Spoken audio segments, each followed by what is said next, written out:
What is going on, guys? CustomRCLive here, and today I'm going to be talking to you guys about how to capture the perfect sunset. And before we get off the ground, you can easily see here these little red lights back and forth on the two front LEDs that, in case you're wondering, you usually just keep those on by default to turn off when you're recording and to stay on for navigation while you're not recording.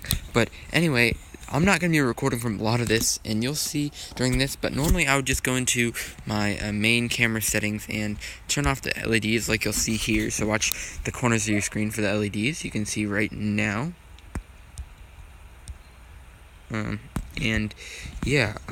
So they're on there right now, but anytime I snap a picture, I'm going to go ahead and change into picture mode, so the aspect ratio is going to be a little bit different. Sorry about that if there's any black bars or anything, but I'm really going to get this flight started. Got the beautiful golden hour winding down, and yeah, so let's go ahead and get up there, and I'll talk to you a little more. The home point has been updated. Please check it on the map. Alright, so you can see this sunset is pretty smooth. What you want to see in a sunset that's really important is the colors. So, of course, it's kind of obvious, but one way that you can do that is play with your exposure. And you can see this is a very overexposed sunset, and then this is a very underexposed sunset. And so, while this makes a great picture and there's a bunch of color, it feels like there's not a lot of things going around in the real world. And as you can see, when I get kind of in the sweet spot, there's still enough light up in the sky where I can look around, even if I were to pan down, and you can kind of see everything. So yeah, make sure that you're in focus as well. But basically, you don't want to kind of lose the atmosphere that the ground has. And one thing, but you're also shooting sunsets, is that you want to make sure to always actually have your horizon kind of downward a little bit. Make sure that you can get the ground a little bit, and that'll also take a lot of the light, the overexposed light from the sun that you can see is towards the top of the sunset. And if I pan down a little bit, you can barely see the light that much, because it's usually at the top of the screen, if that makes sense. But yeah, so you can take a few pictures just like this. I'm gonna go ahead and recenter my gimbal because something got into it, but let's go ahead and recenter the gimbal. Alright, beautiful. So let's go ahead. I don't want the sun's rays too much. Let's go ahead and take a picture like that. It's way overexposed, which is good for establishing colors, but still, you may not want it. Now I'm going to go up to 400 feet, which shouldn't really change my picture. And anytime you're flying around, just for navigation purposes, go ahead and overexpose everything. You can see how exposed this setup is right now, that I'm actually flying. It's what I could consider dusk right now, and I'm flying like it's the light of day. So yeah, and again, sorry for the aspect ratio. It's a picture ratio rather than the video, which usually fills the YouTube screen. However, I'm shooting images for this, so unfortunately, I want to keep it in my 4:3 aspect ratio for the images. So yeah, the next thing I have to do is talk about objects. So I'm gonna go ahead and fly over to the water tower like I often do, and for this I'm gonna go ahead and turn off the LEDs. So let's see, I'm gonna go ahead and turn off the front LEDs. Let's see where that is, just so that I don't get in people's way when going down low. So anyway, you guys can see, I'll flip it into video mode for you guys so that you guys can see what I'm talking about. It's a very red haze that I don't really like. So yeah, let's go ahead and bring it back up, photo mode again, and I'm going to go ahead and let's identify where I am so I don't hit one of these light poles. Which would be very, very unfortunate. So yeah, now with my head LEDs off, I feel a lot better flying in public, you know what I mean? Even though this is public property, completely legal, it's really important that you gotta have confidence in your flying, otherwise there's no reason to do it.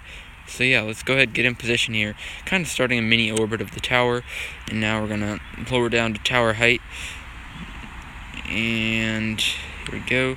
let's go ahead and pan down just to make sure that we're looking good in terms of obstacles. You can see that light down there.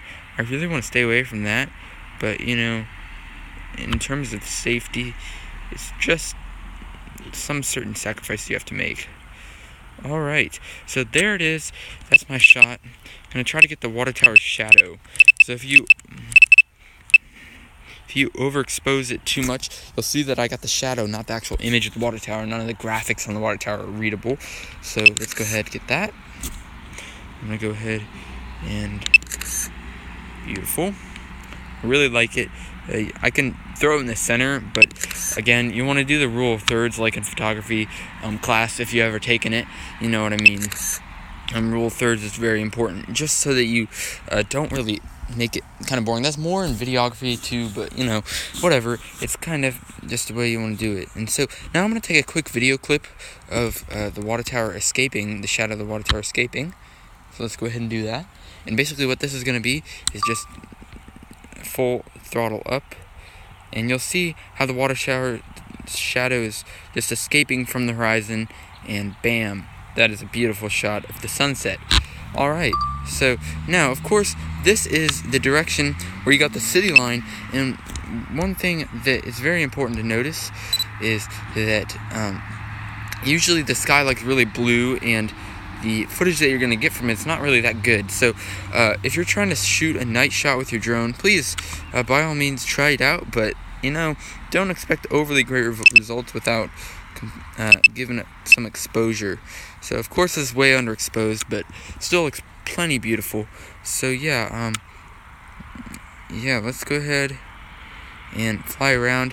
One thing I also want to cover in today's video, live stream rather, is how to do a long exposure photo. So yeah, basically what I'm gonna go ahead and do, and I really wish you guys could show you guys the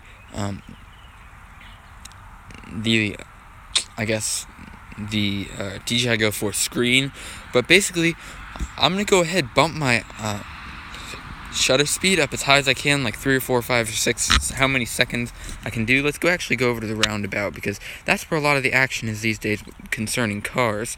But basically, I'm going to go ahead and just fly over to the roundabout. Got to make sure to keep my battery, because I was shooting earlier some real estate photography, and I did drain down the battery. I only got half a charge in before I had to come out for this video for you guys.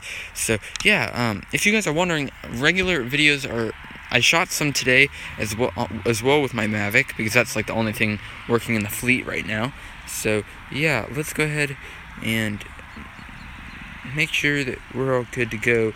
Looks like we got some utility and decals and stuff. Okay, so I'm gonna go ahead and wait till I see some cars, but right now I'm gonna go ahead to make sure that we're in our manual. Oh, I was in automatic mode. Okay, that's just an issue. Anyway, make sure. Sorry about that, guys. I'll just switch it back into auto, just so that we can kind of see what we're doing right now, because I'm having a little bit of an issue with my manual mode. Gotta adjust some sliders. So now we gotta play with the shutter a little bit, and let's see.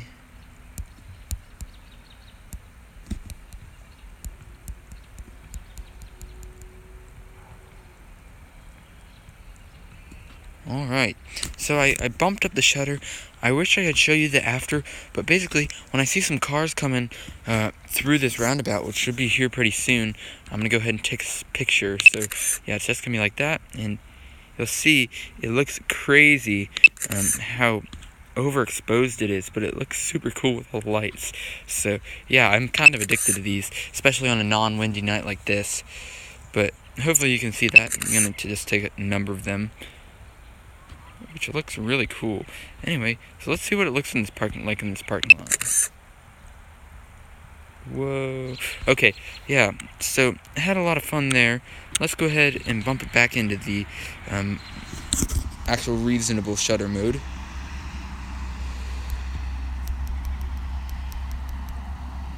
There we go. And you can see, let's go ahead and make sure that we're getting some of these images. But I like to include the lights and incorporate that into my photography as well. And one thing that's really common with your night photography is that it really doesn't look too good in terms of, you can see a lot of the pixels and stuff just because it's so blank, but you want to make sure that you get that right. I need to lower the ISO on this photo, make sure. Kind of bring this, yes, now we're in manual mode, so now we can kind of, I'm playing with settings right now, guys, so I know you can't see it. You're just gonna have to trust that my photography is gonna be good. Gotta recenter the gimbal again. Gosh. Okay. So there we go. Now let's bring the gimbal back up to where we had it. And bam, beautiful sunset. All right. So yeah, we're getting awfully close to return to home timing right now, so I'm going to go ahead and start inching back to the return to home point, just because it's very important that we make it there and I don't have to go searching up my drone in the middle of the night, which is kind of not really as fun as you might think. So yeah, let's go ahead, turn around, get one of the skyline. Like I said, my only really issue with this is that I get like the sky is really dark blue instead of pitch black, which might be just me. So anyway, let's go ahead and just do one last little overexpose that baby, just so we can see everything. It looks like absolute crap footage right now, but I'm just kind of trying to get off the baseball field so I don't have to worry about the stadium lights overhead, just for safety purposes. But hopefully nobody's walking the track right now, because that's kind of weird. But anyway, there we go. Alright, so just gonna make sure Battery level is low. The aircraft will go to the home point in 10 seconds. Yeah, I just had a battery low warning that I need to come home. So yeah, here's the last photo of the night. Again, very lovely. And I'm sorry about this, guys. Battery's low, so gotta bring it back. So I'll see you guys in the next video. Thank you guys for watching.